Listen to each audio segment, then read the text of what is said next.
الحمد للہ رب العالمین والصلاة والسلام علی خاتم النبیین اما بعد فاعوذ باللہ من الشیطان الرجیم بسم اللہ الرحمن الرحیم۔ امیر اہل سنت کا پہلا حج 1980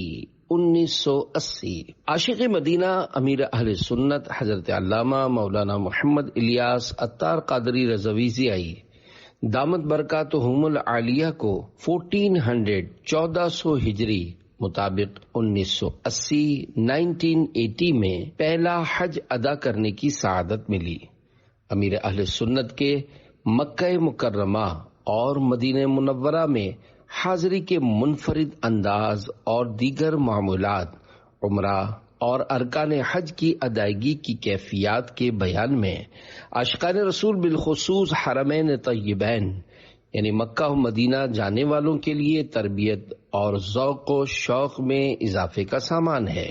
امیر اہل سنت دامت برکاتہم العالیہ کے اس مبارک سفر کو شعبہ ہفتہ وار رسالہ کی طرف سے تحریری طور پر پیش کیا جا رہا ہے۔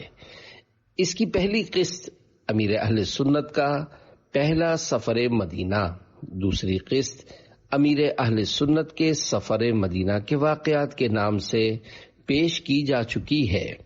اب تیسری قسط امیر اہل سنت کا پہلا حج 1980 آپ کے سامنے ہے۔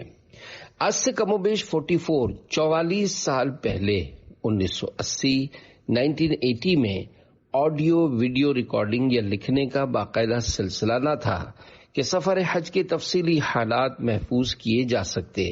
اس رسالے میں شامل معلومات و واقعات کے لیے زیادہ مدد مدنی مذاکرے اور مدنی چینل کے دیگر سلسلوں سے لی گئی ہے، کیونکہ کئی سوالات کے جواب میں یا ضمنی طور پر امیر اہل سنت دامت برکاتہم العالیہ نے پہلے سفر حج کے کچھ نہ کچھ احوال خود بیان فرمائے۔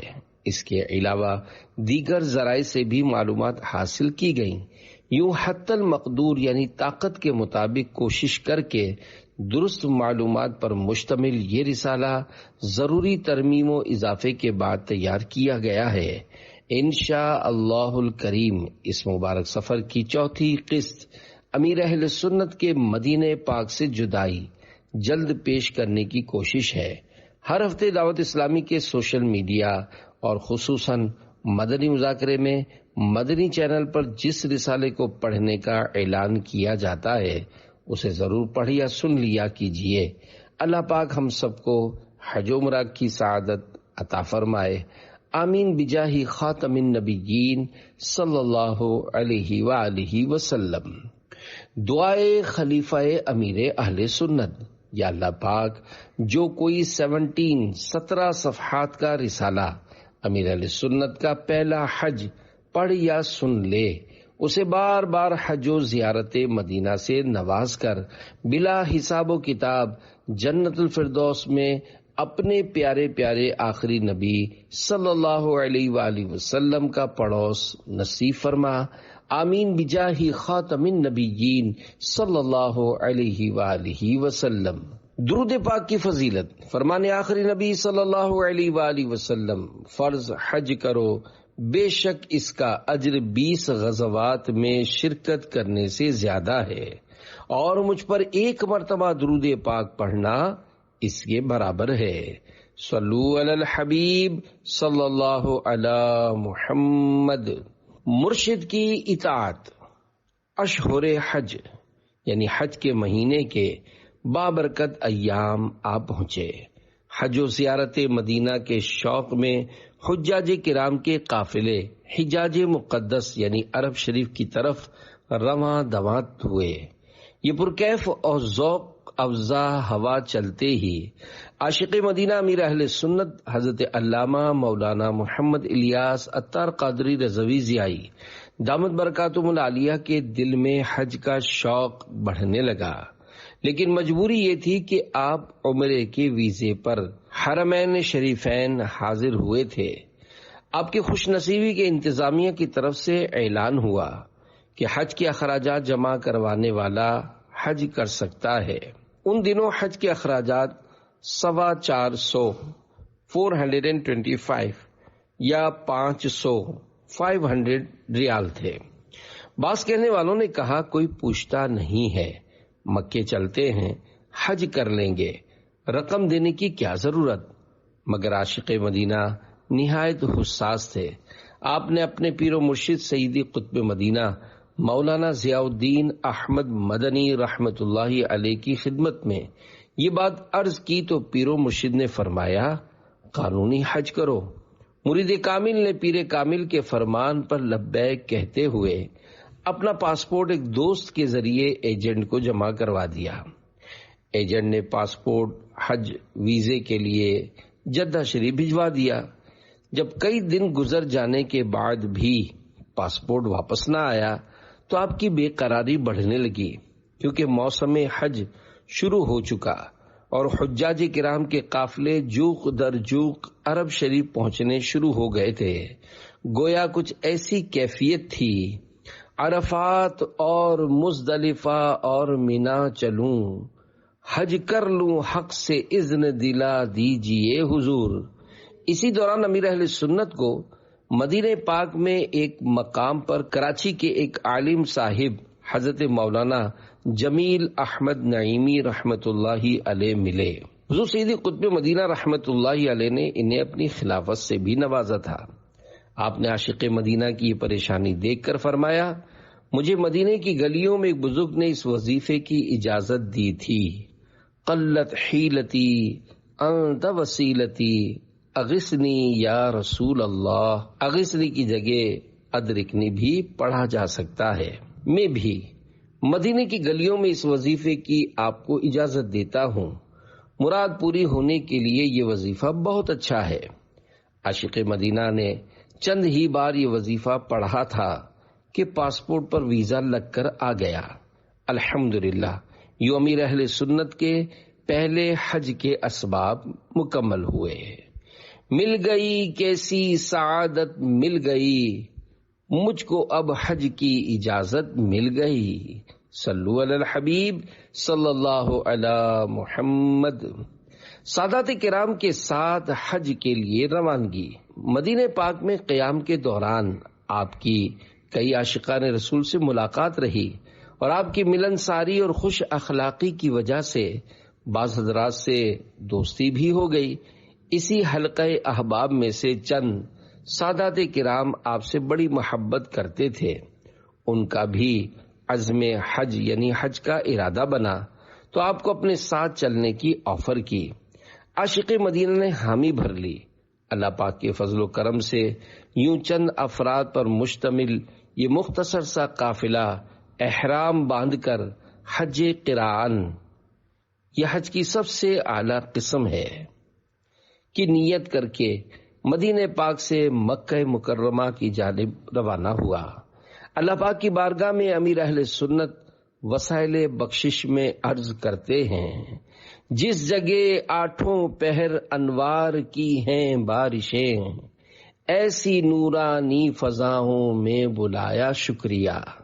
اے اللہ پاک میں حاضر ہوں۔ حج کے لیے آنے والے حجاج کرام کی کثرت کے سبب بلد الامین یعنی مکہ پاک کی رونقیں عروج پر تھیں۔ عاشق مدینہ نے طواف و سعی کی سعادت حاصل کر کے عمرہ شریف مکمل کیا۔ حج قران کرنے والے کو طواف قدوم یعنی میقات کے باہر سے آنے والا مکہ معظمہ میں حاضر ہو کر سب میں پہلے جو طواف کرے اسے طواف قدوم کہتے ہیں۔ قران کرنے والوں کے لیے یہ سنت مؤکدہ ہے، کرنا ہوتا ہے، طواف قدوم کرنا ہوتا ہے۔ آپ نے وہ بھی کر لیا۔ اس کے بعد آپ حضرت امام زین العابدین رحمت اللہ علیہ کے اس واقعے کے تصور میں کھو گئے کہ جب آپ رحمت اللہ علیہ نے احرام باندھا تو لبیک نہ پڑی۔ عرض کی گئی یا سیدی لبیک، فرمایا مجھے ڈر ہے کہیں جواب میں لا لبیک نہ کہہ دیا جائے۔ عرض کی گئی حضور احرام باندھ کر لبیک کہنا ضروری ہے۔ جو ہی آپ نے لبیک پڑھی تو بے ہوش ہو کر زمین پر تشریف لے آئے یہ کس عظمت والی بارگاہ بے نیاز میں حاضری کا دعویٰ کر رہا ہوں۔ سارے راستے امام زین العابدین رحمت اللہ علیہ کی یہی کیفیت مبارک رہی کہ جب بھی لبیک پڑھتے بے ہوش ہو جاتے۔ اللہ پاک کی ان پر رحمت ہو اور ان کے صدقے ہماری بے حساب مغفرت ہو۔ عاشق مدینہ سوچنے لگے، آہ میں تو یوں ہی بلا تکلف لبیک پڑھ آیا، کیا اس کے معنی پر بھی نظر کی؟ لبیک میں حاضر ہوں، اللہم لبیک، اے اللہ میں حاضر ہوں، ان الحمد والنعمت لک والملک، بے شک تیرے لیے ہی خوبی، نعمت اور بادشاہت ہے، لا شریک لک، تیرا کوئی شریک نہیں۔ نہ بدن پر کپ کپی طاری ہوئی، نہ جسم میں جھرجھری آئی، اور نہ ہی یہ احساس ہوا کہ کیا کہہ رہا ہوں۔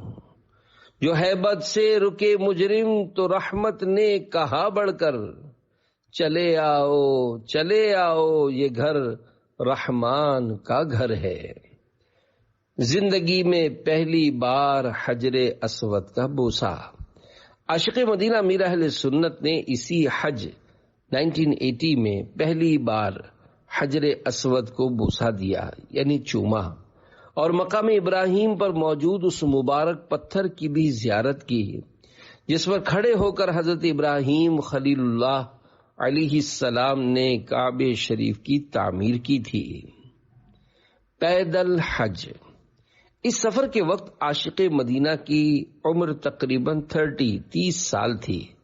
آپ نے اپنے رفقا کے ساتھ پیدل حج کا ارادہ کیا، پھر مکہ پاک سے مینا شریف، وہاں سے عرفات اور وہاں سے مزدلفہ شریف کا سفر پیدل کیا۔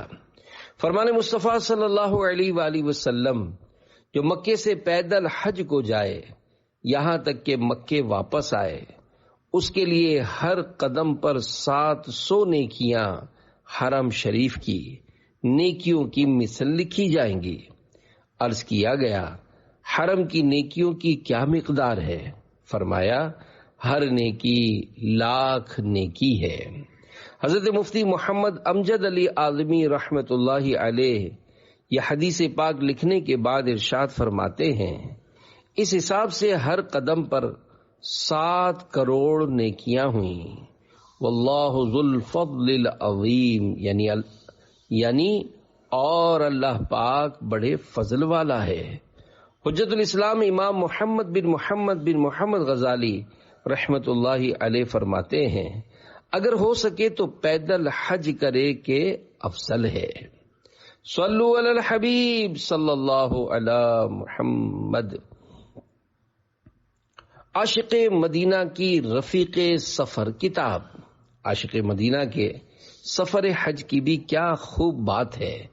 اس مبارک سفر میں جو شاندار اور عظیم کتاب رفیق سفر تھی، وہ اعلی حضرت امام احمد رضا خان رحمت اللہ علیہ کی احکام حج پر مشتمل انوار البشارت فی مسائل الحج والزیارہ۔ امیر علیہ سنت نے انوار البشارہ فی مسائل حج والزیارہ اور بہار شریعت وغیرہ کی مدد سے نیز موجودہ دور کے کئی اہم مسائل کو اپنے تجربات کی روشنی میں جمع کر کے 2 جامع کتابیں بنام رفیق الحرمین اور رفیق المعتمرین لکھی ہے۔ حج و عمرے کے سفر پر یہ کتاب پاس ہونا بہت ضروری ہے۔ ذہن نصیب عاشقان رسول کی 130 حکایات کتاب کا مطالعہ بھی رہے تو کیف و سرور میں اضافہ ہوتا رہے گا، تجربہ شرط ہے۔ تھی احکام حج پر مشتمل انوار البشارت فی مسائل الحج والزیارہ تھی۔ مدینہ منورہ کی طرف عاشق مدینہ مکہ مکرمہ میں بھی ننگے پاؤں رہے۔ مدینہ منورہ کی طرح عاشق مدینہ مکہ مکرمہ میں بھی ننگے پاؤں رہے۔ میں مکے میں پھر آ گیا یا الہی، کرم کا تیرے شکریہ یا الہی۔ چلو چلو مینا چلو۔ 8 ذوالحج شریف کا دن آیا تو حاجیوں کا ٹھاٹھے مارتا سمندر گویا چلو چلو مینا چلو کی صدائیں لگاتا سوئے مینا روانہ ہوا۔ مینا شریف میں عاشق مدینہ کے قافلے والوں نے ایک پہاڑ پر چڑھ کر خیمہ گاڑا۔ ضرورت کا سامان اناج وغیرہ بھی ساتھ تھا۔ اس حج میں امیر اہل سنت پر کئی امتحان آئے، مگر آپ رضائے مولا از ہمائے اولا، یعنی اللہ پاک کی مرضی سب سے بہتر ہے، کہ مصداق ثابت قدم رہے۔ پہلا امتحان یہ ہوا کہ پہاڑ پر چڑھنے اترنے کی وجہ سے آپ کی کمر میں جھٹکا آ گیا، جس کی وجہ سے تکلیف شروع ہو گئی۔ آپ ایک رفیق یعنی دوست کے ساتھ مستشفیٰ ہاسپٹل تشریف لے گئے۔ چیک اپ کروا کر واپس آئے تو امتحان پر امتحان یہ ہوا کہ اپنے خیمے کا مقام یاد نہ رہا اور آپ اپنے خیمے تک نہ پہنچ سکے۔ یوں امیر اہل سنت پہلے ہی دن اپنے قافلے سے بچھڑ گئے۔ میدان عرفات حاضری 9 ذوالحج شریف یوم عرفہ آیا تو لاکھوں لاکھ ضیوف الرحمان یعنی اللہ پاک کے مہمان حجاج کرام میدان عرفات جانے کی تیاریوں میں تھے۔ حج کا سب سے بڑا رکن وقوف عرفہ ہے، جو حالت احرام میں 9 ذوالحجہ کو دوپہر ڈھلنے یعنی نماز ظہر کا وقت شروع ہونے سے لے کر 10ویں کی صبح صادق کے درمیان ایک لمحے کے لیے بھی اس میدان میں داخل ہو گیا، وہ حاجی بن گیا۔ عاشق مدینہ اپنے اسی رفیق کے ساتھ مینا شریف سے تقریباً 11 کلومیٹر دور پیدل میدان عرفات کی جانب بڑھنا شروع ہوئے۔ بالآخر عرفات کا وہ عظیم الشان اور مبارک میدان آ گیا جہاں اللہ پاک کے پیارے پیارے آخری نبی مکی مدنی محمد عربی صلی اللہ علیہ وآلہ وسلم اپنی ظاہری حیات مبارکہ میں حج کے موقع پر تشریف لائے اور جبل رحمت کے پاس خطبہ ارشاد فرمایا۔ ہر سال یوم عرفہ میں 2 انبیاء کرام حضرت خضر و الیاس علیہم السلام بھی اس بابرکت میدان میں تشریف فرما ہوتے ہیں۔ عرفات میں امیر اہل سنت کہیں سے گزر رہے تھے کہ ایک خیمے والے نے آپ سے عرض کی، حضرت دعا کروا دیں۔ وہاں آپ نے بارگاہ الہی میں رقت و سوز کے ساتھ اشک باری کرتے یعنی آنسو بہاتے ہوئے اپنے مخصوص انداز میں دعا کروائی۔ مزدلفہ کی رات۔ ایک دن میں مینا شریف سے عرفات اور عرفات شریف سے مزدلفہ کا سفر اور مختلف عبادات وغیرہ کے سبب حجاج کرام اس رات بہت زیادہ تھک جاتے ہیں، گویا تھکن بھی تھک گئی ہو۔ امیر اہل سنت میدان عرفات کی حاضری کے بعد وقوف مزدلفہ کے لیے روانہ ہوئے تو راستے میں مریض، معذور، تھکے ماندے حجاج کرام کو دوسروں کے کندھوں پر سوار ہو کر جاتے دیکھا۔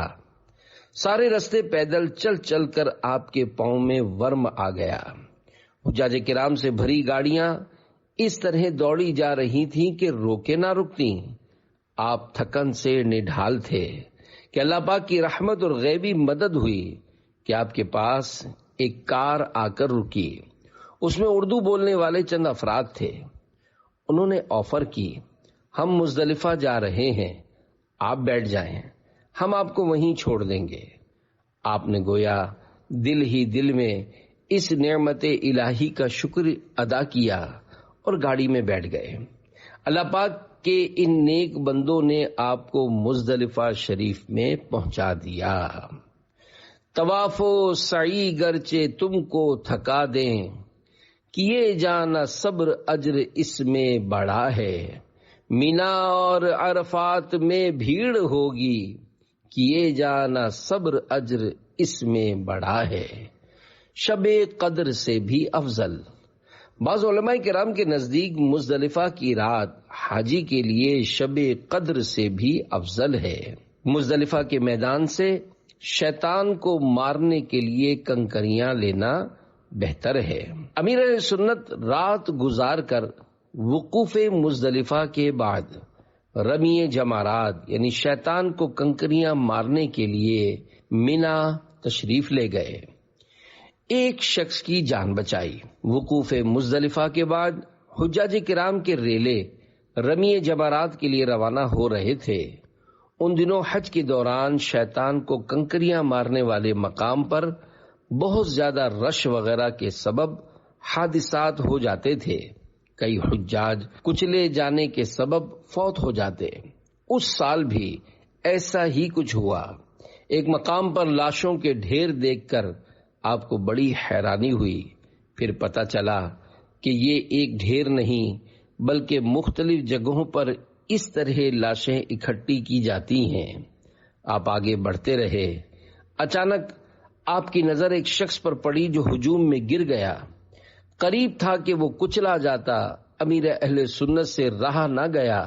آپ نے جھک کر دونوں ہاتھوں سے اٹھا کر اسے کھڑا کر دیا۔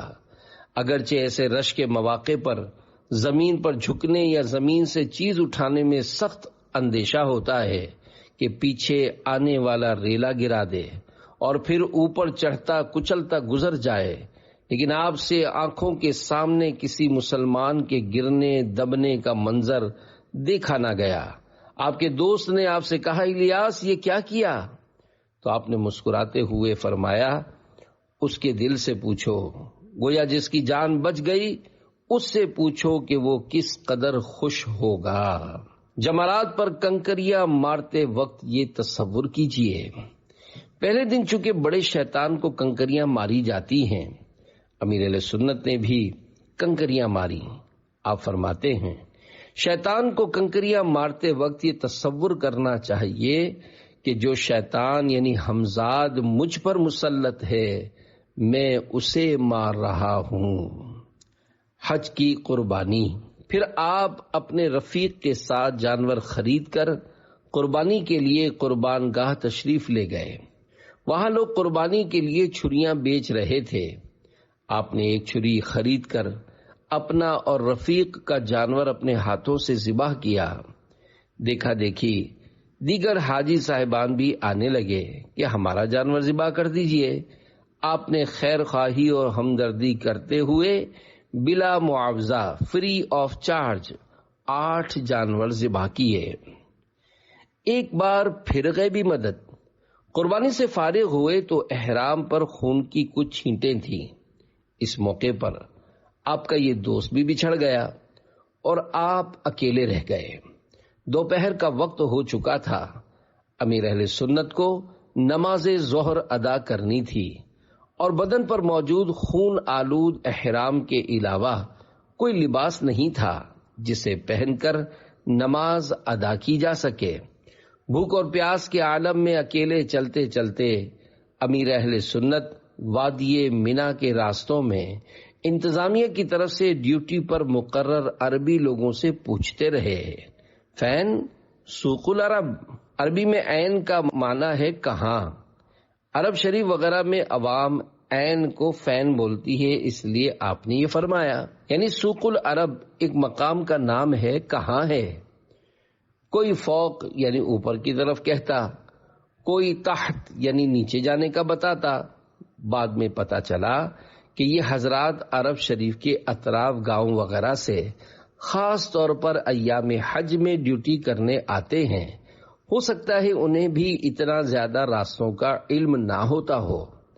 آپ نے گاڑی والے عربی شخص سے سلام کر کے اپنے انداز میں بات کی کہ میں اپنے قافلے سے بچھڑ گیا ہوں، مجھے سوق العرب جانا ہے۔ اس بھلے شخص نے آپ کو اپنی گاڑی میں بٹھایا اور چل پڑا۔ راستے میں اس نے آپ کو کھانے کے لیے ایک سیب بھی پیش کیا۔ راستے میں بہت رش تھا، دور تک لوگوں کے سر ہی سر نظر آ رہے تھے۔ گاڑی گویا رینگتی ہوئی چلی جا رہی ہے۔ جیسے تیسے کر کے سوق العرب پہنچے تو ڈرائیور نے کہا، ہاذا سوق العرب، یعنی یہ سوق العرب ہے۔ آپ گاڑی سے اتر کر ایک بار پھر نامعلوم منزل کی جانب چلنے لگے۔ آپ کو ایک معلم کا نام یاد آیا بس پھر کیا تھا، پوچھتے پوچھتے اس کے خیمے کی طرف بڑھے، کیونکہ کھارا در، میٹھا در وغیرہ کے میمن حجاج کرام اس کے خیمے میں ہوتے تھے۔ وہاں پہنچے تو آپ کو شہید مسجد کے اپنے ایک مقتدی مرحوم حاجی علی برکاتی رنگیلا ملے، جو پکے عاشق رسول اور برکاتیہ سلسلے میں تاج المشائخ حضرت سید محمد میاں ماہر روی رحمت اللہ علیہ کے مرید تھے۔ آپ نے انہیں بتایا کہ میں اپنے قافلے سے بچھڑ گیا ہوں، مجھے ظہر کی نماز پڑھنی ہے اور میرے کپڑے خون والے ہیں، پانی کا بندوبست ہو جائے۔ انہوں نے پانی کا جالون یعنی گیلن لا کر آپ کو دے دیا۔ اس نے اتفاق سے امیر اہل سنت کے مرحوم بھائی عبد الغنی کے بیٹے اور آپ کے بھتیجے حاجی انور عرف حاجی پہ، میمنی میں پے والد کو کہتے ہیں، امیر اہل سنت کے والد محترم حاجی عبد الرحمن رحمت اللہ علیہ کے نام پر امیر اہل سنت کے بھائی عبد الغنی صاحب نے اپنے بیٹے کا نام عبد الرحمن رکھا تھا۔ انہیں پیار سے حاجی پے کہہ کر پکارا جاتا تھا۔ حاجی انور عرف حاجی پے بھی حج پر آئے ہوئے تھے، وہاں وہ بھی آپ کو مل گئے۔ آپ ان سے گفتگو فرما ہی رہے تھے کہ آگ آگ کا شور بلند ہوا اور آگ کے شعلے نظر آنے لگے۔ پہلے حج کے موقع پر مینا شریف میں تقریباً ہر سال آگ لگتی تھی، کیونکہ حاجی صاحبان چولہے لے کر جاتے تھے۔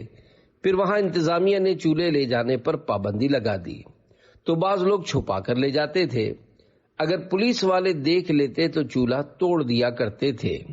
سزا نہ ہونے کے سبب لوگ یہ سوچ کر چولہا لے جاتے کہ اگر پکڑے بھی گئے تو صرف چولہا ہی ٹوٹے گا، یوں آگ لگنے کا سلسلہ بند نہ ہوا، اور جب بھی آگ لگتی تو لاشوں کے ڈھیر لگ جاتے۔ پھر یہ حل نکالا کہ مینا شریف میں فائر پروف یعنی آگ سے محفوظ رہنے والے خیمے لگا دیے گئے۔ الحمدللہ اس اعتبار سے اب حج کے انتظامات پہلے کے مقابلے میں کافی بہتر ہیں، جس کی وجہ سے بہت آسانی ہو گئی ہے۔ چاروں طرف آگ۔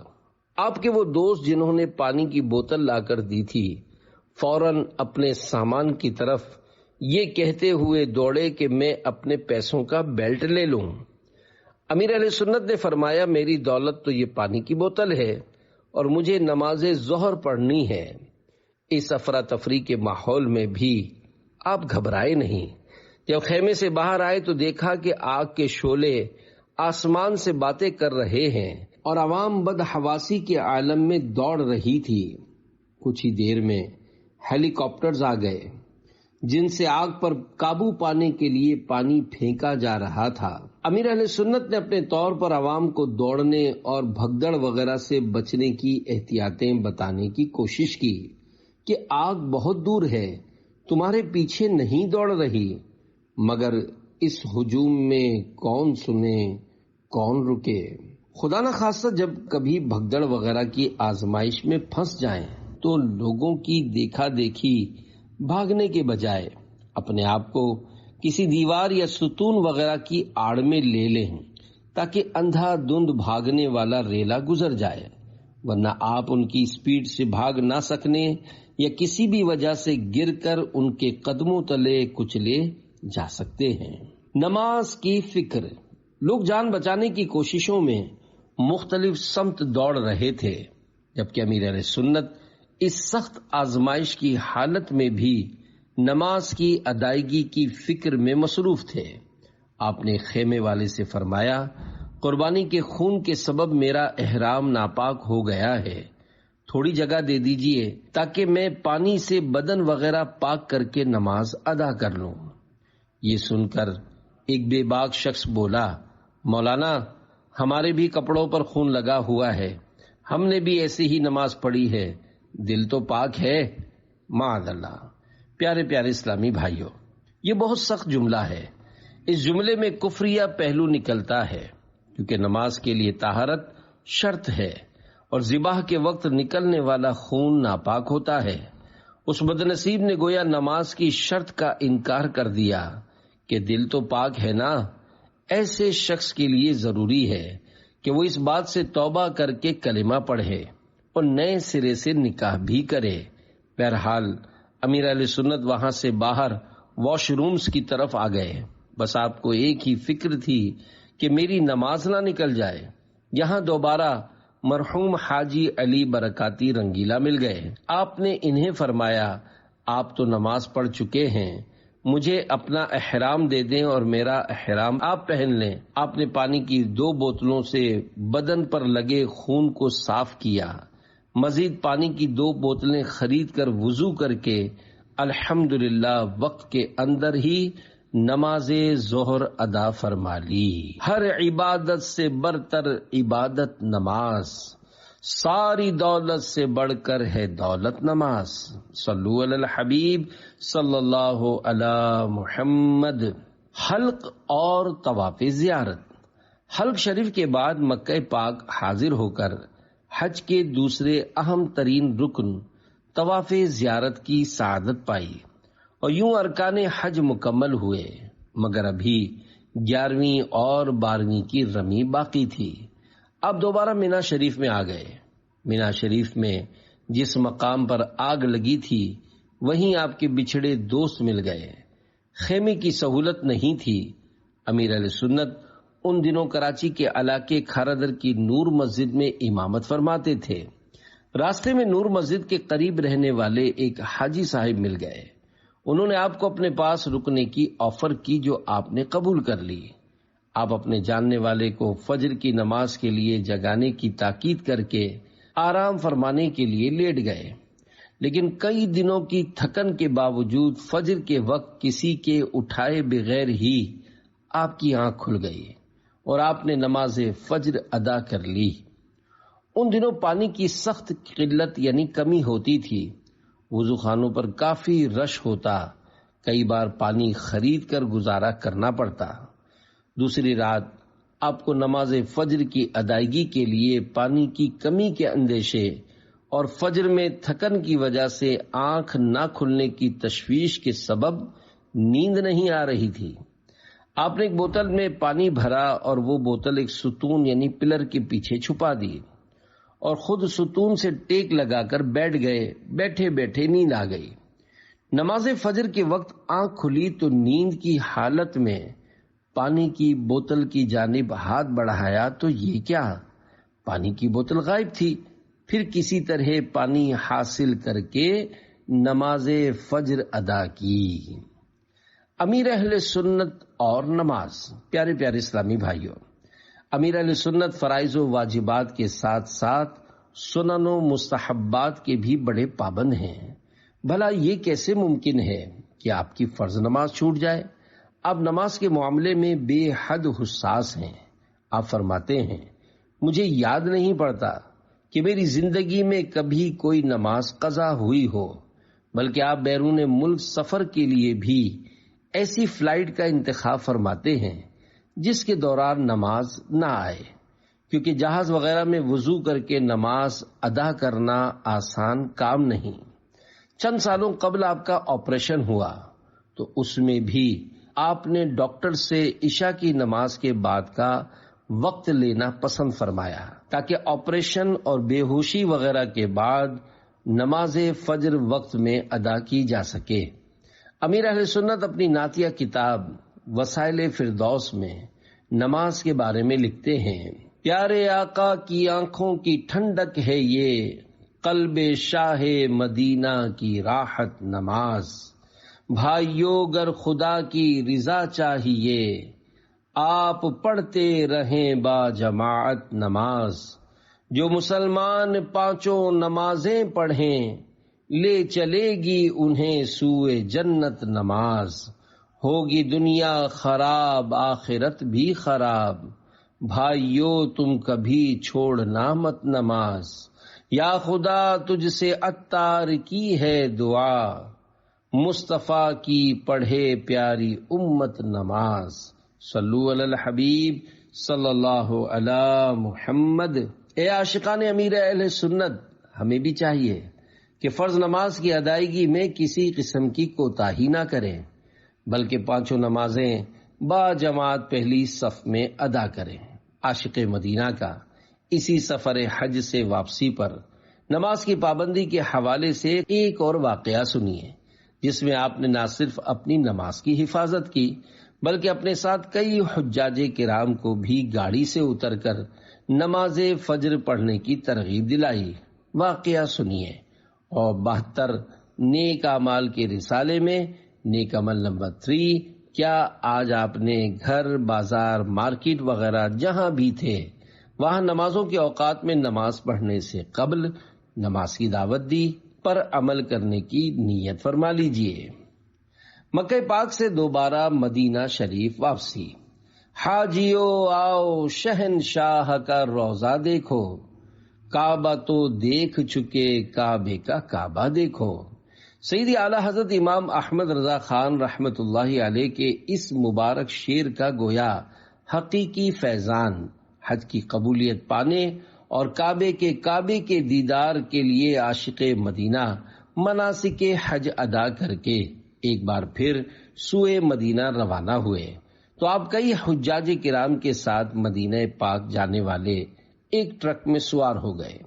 سفر شروع ہونے سے قبل ہی آپ نے ڈرائیور سے راستے میں مناسب جگہ پر فجر کی نماز پڑھنے کے لیے گاڑی روکنے کی تاکید کر دی تھی۔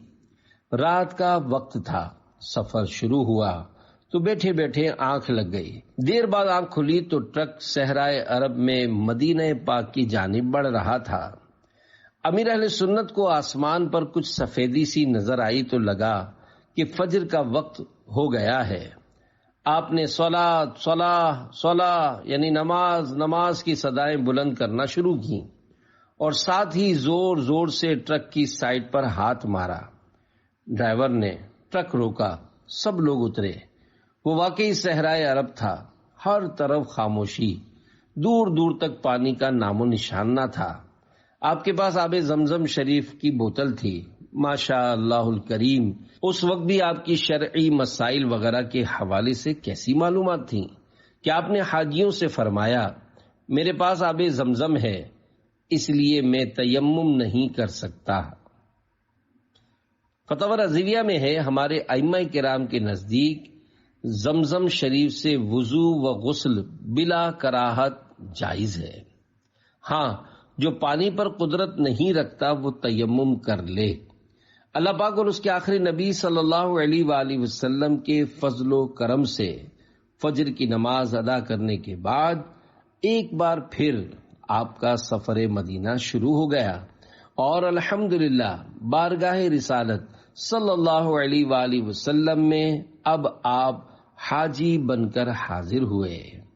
وسائل بخشش میں ہے سرکار پھر مدینے میں عطار آ گیا، پھر آپ کا گدا شہ ابرار آ گیا، عاصی پہ کیجئے کرم اے شافع امم، عطار مغفرت کا طلبگار آ گیا۔ صلو علی الحبیب صلی اللہ علی محمد۔ بقیہ اگلی قسط میں۔